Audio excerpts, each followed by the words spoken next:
Welcome to Self-Funded. I'm your host, Chrissie Francona. 10 years ago, starting a business around yourself was something reserved for celebrities. Today, professionals everywhere are breaking away from the 9-to-5 and building businesses around their own experience and expertise. On this show, we'll explore what it really means to be self-funded, the movement of professionals carving their own path, creating cash-flowing businesses, and building lasting impact without waiting for permission. I'll share my own journey and talk with others who are rethinking what's possible when you take your career into your own hands. Let's dive in. Welcome to today's episode. Today, I'm talking about how I set myself up for success in 2026. We are now in late January, believe it or not. This month has flown by. And with it, at least for me, I've had all the January things. The kids are sick, the snow, and now we have another pending storm with school likely canceled next Monday. As a kid, I sometimes felt like winter's dragged on, but as an adult, it's so different. January is a blur, February is a short month, and suddenly you're in March and almost to the end of Q1. So as all the post-holiday circle backs are coming to a close and we're getting into an operating rhythm for 2026, I wanted to share how I'm setting myself up for success in 2026 and beyond. A couple weeks ago, I shared the mistakes that I made throughout 2025, and now I'm looking forward to how I succeed in 2026 and beyond. This starts with things I do every year, and I really do two things. First off, I set direction, and second, I create the right enablers. And this, by the way, is actually how I think about strategy within a company. I often see clients who have a clear vision, a mission, strategic pillars, but where I see a fall off, and it's why I started the long game, is in translating that vision into action. So I do this for myself. I need both direction and the right habits or systems to make it happen. So how do I set direction? I use goals. I think I've talked about this before, but I typically set goals in two ways, for myself and now for my business. First, I set some numerical goals, revenue, personal financial goals, etc. Then I actually write a narrative. Where am I in a year? What's happened? What am I doing now? I like this approach because it gives me both numbers to track and also sets an environment for success. What does success look like? What does it sound like? What does it feel like to me? Dare I say manifesting, but I think the written piece just puts me so much more in the mindset and structure to achieve. And it's fun to look back on. I feel like I'm writing a note to my future self, and when I review it the following year, it feels like a time capsule. So I have the goals, but how am I setting the right conditions? To be clear, this is the challenging part, probably for most people, but definitely for me. So I want to talk about 3 things I'm doing specifically for 2026 to make this work. First off, I'm managing my energy, not my time. Managing your calendar is a term you often hear in leadership roles. I feel like it was a big thing in a corporate setting. You have X hours in your day to book meetings and just stack them back to back. But the person you are at 9 a.m. is not necessarily the person you are at 4 p.m. I've heard before that if you're having surgery, you want to have surgery in the morning because you're getting the surgeon fresh. I don't know how true that is, especially because surgeons have different shifts, but it has always stuck with me and honestly resonated with me from the perspective of me being fresh in the morning versus me at 4 or 5 in the afternoon. So instead of looking at my calendar as a set of hours to stack back to back, I'm trying to time block. In 2025, I really focused on this within a day, and I'll continue to do that. Deep work in the mornings, client calls, and then more general catch-ups later in the day. And I try to avoid context switching. I try to stack my calls so that if I have extended periods of time to work, I don't have a call just placed in the middle of that time.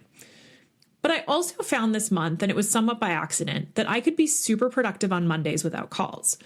I had one Monday where I had nothing scheduled, and I got more done that day than I had recently. And midweek, I'm more productive on calls and have a resurgence of energy to focus on deep creative work at the end of the week. So in 2026, I'm trying to time block not just my days, but also my weeks. One other thing I'm thinking about is how do I manage my energy when I don't have any? Time blocking days and weeks sounds lovely, and it is when you can make it work. But in reality, there are times when I just have to buckle down and get the work done, like this podcast today, actually. I may not always have the right energy to feel like I can thrive. So instead of putting it off, I sometimes just have to push through. So I try to create the energy that I don't necessarily have naturally. For me, that's having a coffee or tea and just putting my headphones on with some music and just getting into it. It's basically setting the conditions for deep work when I'm not naturally inclined that way. The second thing I'm doing in 2026 is trying to measure my business more in metrics. This may sound obvious, but I feel like with self-funded businesses, it's easy to lean into how it feels or the relationships you're building and not necessarily have the objective view that you would otherwise have with someone else's business. Most of our engagements with the long game are relatively bespoke. It's different time, resourcing, and different focus. Over time, I'd love to productize it more, and I've talked about this, but we're not there yet. So it's easy to say that my business can't really be measured in metrics. But this also lends itself to not being objective at all. When I'm not tracking numbers, it's easy to focus on that emotional side, as I mentioned, and not really assess what's going well and what's not going well. So what am I doing instead? I'm trying to develop more of a scorecard on a weekly and then a monthly and quarterly basis. Weekly, I'm focused on actions that should drive revenue. What does my pipeline look like? How many new touch points am I making each week? And how many secondary conversations am I having, et cetera, et cetera? Monthly and quarterly, what does my revenue look like? My business is on a cash basis, but I manage it in this way on an accrual basis. Basically, what engagements are going on, who's working on what, and what is the monthly or quarterly revenue that we're expecting to come from them. I talked about how this makes it easier to be objective, but I also want to avoid the whiplash between working in the business and working on the business in 2026. Measuring the actions and the outcomes will help this. It's a super common issue if someone's getting started in a self-funded business, especially in consulting. It's easy to get a few clients, go heads down on delivery, and then have these engagements end, and then you need to start BD again. And this was what my 2025 looked like. So I want to change that in 2026. The third thing I'm focused on is consistency, not volume. I've talked about this concept before, basically the tiny habits concept. Set goals that are easy enough to achieve every day, and sometimes you'll exceed them, but you'll never go beneath them. But I want to take it one step further. Maybe you don't need to do it every day or every week. You just need to establish the right rhythm. I remember back in business school, I wanted to work out every day, and I really had no excuse. I had the time, we had a beautiful gym, really no excuse. I had no kids yet, as you know. That can definitely change your time availability. But some days I just really didn't feel like it. I didn't have the energy, to reference another of my focus areas, and so I wouldn't work out. And then I'd feel crappy that I didn't reach my goal, et cetera, et cetera. So instead, I set the goal of working out every other day.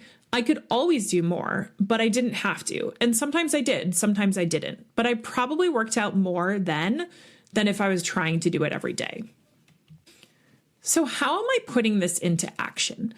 This podcast and the Substack I have is actually a place where I'm trying to put this into action. I started out with a plan to do an episode every week and a Substack article weekly.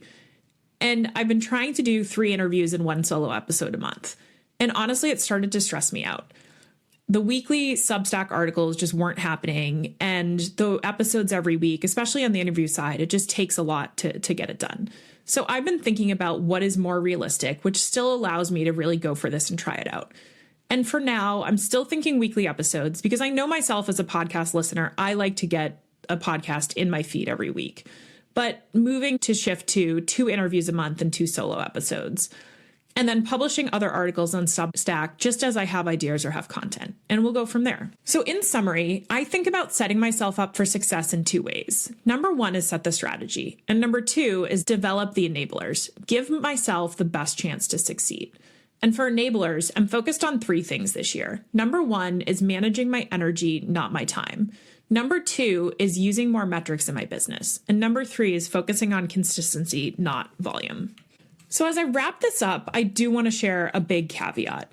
This podcast is a bit of a forcing function for me to think about how I am running my business, what is working, and where there are opportunities to improve. So I hope you take some inspiration from this, but also companionship and camaraderie. I am figuring this out myself. And hopefully I'll look back in 6 months and at the end of the year, and at both those points, I'll have held on to these habits and that they will have worked. And hopefully you are also setting your goals and the habits that will help you succeed. And you also will look back and say that you were able to achieve them. Thank you so much for listening, and I'm excited to go on this journey in 2026 with you. Thanks for listening to Self-Funded. If you enjoyed today's episode, be sure to follow the show wherever you're listening so you don't miss what's coming next. I'd also love for you to leave a review and share what you're most excited about on your own self-funded journey. And if you want to go deeper, check out my Substack. You'll find the link below. Until next time, keep carving your own path.